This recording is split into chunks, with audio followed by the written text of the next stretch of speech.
Hey everybody, welcome back to my channel. This is Made It to Medicine with Vix. I'm a first year medical student, so welcome back to all of those who have been following me for a while, and hi to the new people. If you haven't done so already, please click the subscribe button down below. Don't forget to turn that notification bell on so you don't miss a beat.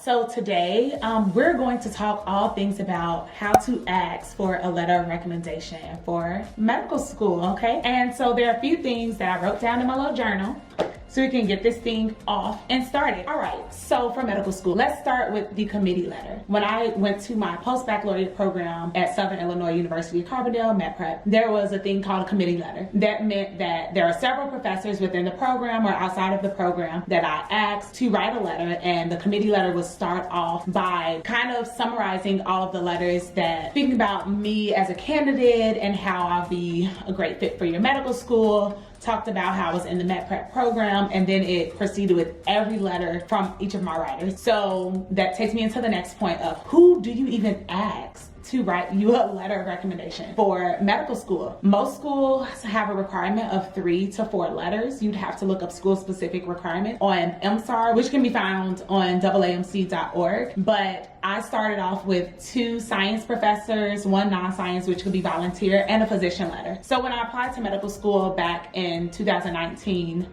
it's 2018 for cycle 2019, I asked my chemistry professor, my biology professor, microbio, and then 2 doctors that I'd worked for. Okay, so I had 5 different letters, and that was all compiled within the committee letter. But as you know from previous videos, that time it didn't quite work out for me. So when I had asked for people to write and support my candidacy to start in fall 2021, I asked my program director from MedPrep, program director from Prematriculation program, which he's a family medicine physician. I asked, I believe, and then 2 science professors from MedPrep. So I had 4 letters of recommendation that I was sending out to all these schools. And it's very important that you say these specific words when you ask, whether it's in person or whether it's via email. Can you write me a strong letter of recommendation? Because you don't just want any old type of recommendation. You want it to truly show that you put in the work, you put in the time and the effort, and that your work is not in vain, and that they are a professor, a physician, whomever, a volunteer, organizer,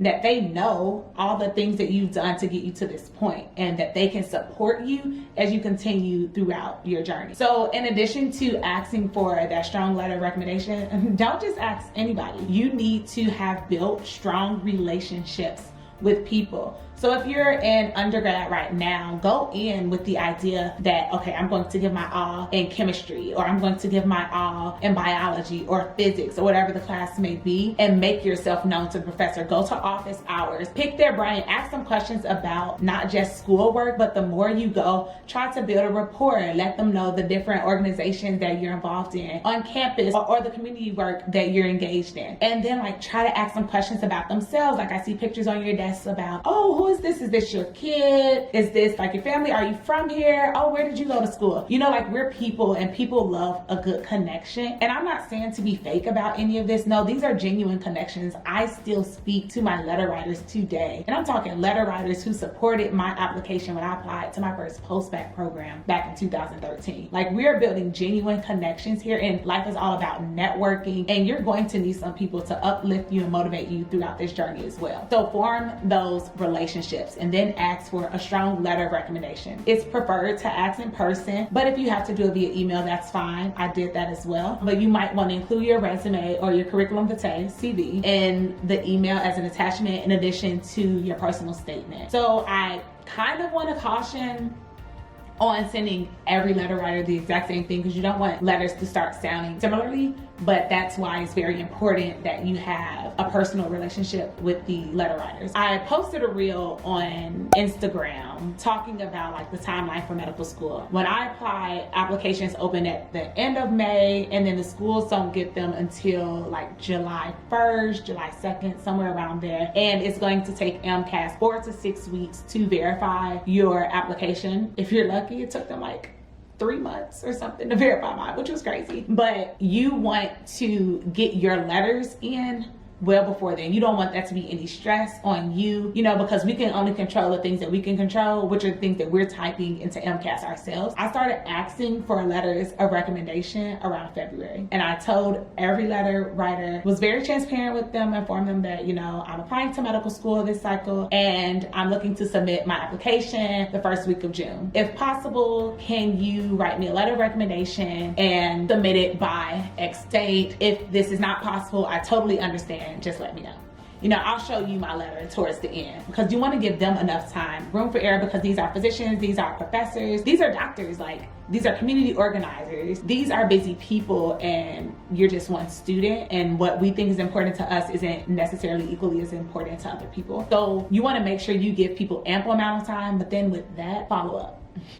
Because since they are busy, if you don't stay on top of people, they can have a tendency to forget, which again, we're all human and that's okay. But like all these follow-up emails that I sent, just to, you know, just a gentle reminder like, hey, it's me again, and I'm still applying to medical school and I need your support. Oh yeah, and so then on top of that, you want to ask for more letters than you need, because people are busy. Some might go a little unresponsive, but if I ask for 6 letters and I know in the end I'm only going to need 3 or 4, when you go into AMCAS, you can actually select which letters to send to every school. Like there were some schools I'm like, I know I had a closer relationship with this person, so I want to make sure that this letter is sent to every single school that I apply to. Or if it came down to a school that only needed 2 letters or they only needed 3 letters, I'm like, well, maybe the non-science letter isn't as important, or are they only asking for 1 science letter? So now I need to decide between these 2 science professors, which one do I want to include? But if I've only asked the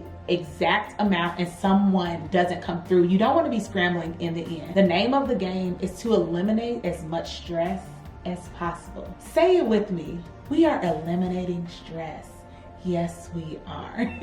And when you're sending that email for the AMCAS letter, asking them to write your letter of recommendation, there's an AMCAS form that you print off, and I believe it's the same thing for AACOMAS, which are the DO schools, and you have to send in that request form with them, and that gives them all of the instructions on how to submit your letter. Someone in the comments previously had asked, is it fine to use Interportfolio or is it Interfolio? Can't remember, because I did use that the first time I applied to medical school. I didn't wind up following through with that submission, but that is also fine. It's a secure place to store your letter of recommendations. You do not get to read the letters at all, but you can like immediately send them off to AMCAS, AACOMAS, and I'm assuming that you can also do that for TMDAS, the Texas schools, but I didn't apply to any of those schools, so I'm not really sure. But all in all, like, be the best version of you, and you know, all in all, just be yourself. Cultivate good relationships with people, because you never know who you're going to need in the future. Just always stay open, be nice, be kind, and create that timeline. If you want to be on the early end of things, you want to have your AMCAS application submitted the first day that it's open. And I believe like if it opens at the end of May or the beginning of June, that means that you can start typing and filling things out the first week in May. So that time is quickly approaching, and you just want to get all your ducks in a row so that you can submit that strong application in enough time for you to succeed, get all of the interview invitations that you desire, and you know, receive that acceptance to medical school. That is the name of the game, y'all. All right, here's one of the letters or the emails that I sent to my previous boss when I worked as a clinical research coordinator. Good morning, doctor. I wanted to keep you updated on my academic improvement through my post-baccalaureate program, as well as ask if you will be willing to write a letter of recommendation for my medical school application this summer. I have updated my CV and can send you a copy, as well as any other necessary documents you may need. I learned a lot from you during my time in the pulmonary department, and I would greatly appreciate your support as I apply to medical schools. Applications open June 1st, and I aim to have my application completed and submitted shortly after that date. I hope this provides enough time for you. However, if you have a lot on your schedule between now and June, I completely understand. Thank you so much, and I look forward to your response. All the best. There are a few things with this letter that I could have done differently. Be more specific with my timeline. Applications open June 1st. I aim to have my application completed, submitted shortly around the date. No. Can you write me a strong letter of recommendation? If so, I would like for it to be submitted by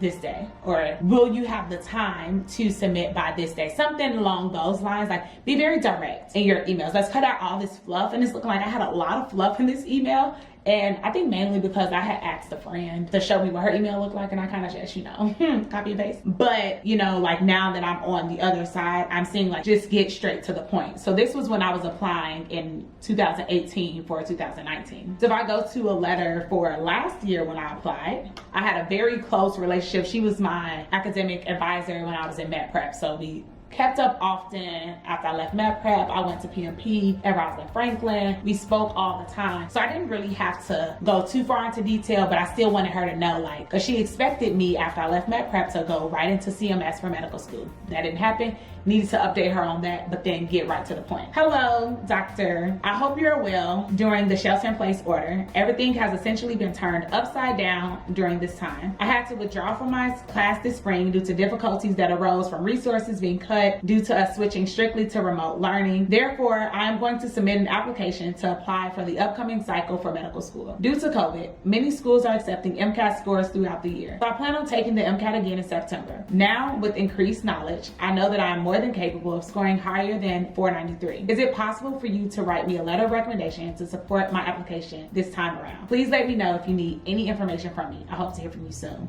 Best, Vicky. And she responded to my email in less than 24 hours, expressed, you know, I'm sorry, things happen at your semester. Where am I? When am I ready for the MCAT? You know, invested, because we really did have this relationship. And she ended it by saying, of course, I will write you a letter. What do you need? When do you need it by? And again, how did I make the same mistake? I'm applying again and still didn't give out all that information. So I'm sharing this with you because I don't want you to make the same mistakes that I'm making. So I'm going to type up a template of how you should request a letter of recommendation. Feel free to use this template. It doesn't have to be exactly written this way, but I'm really and honestly and truly rooting for your success.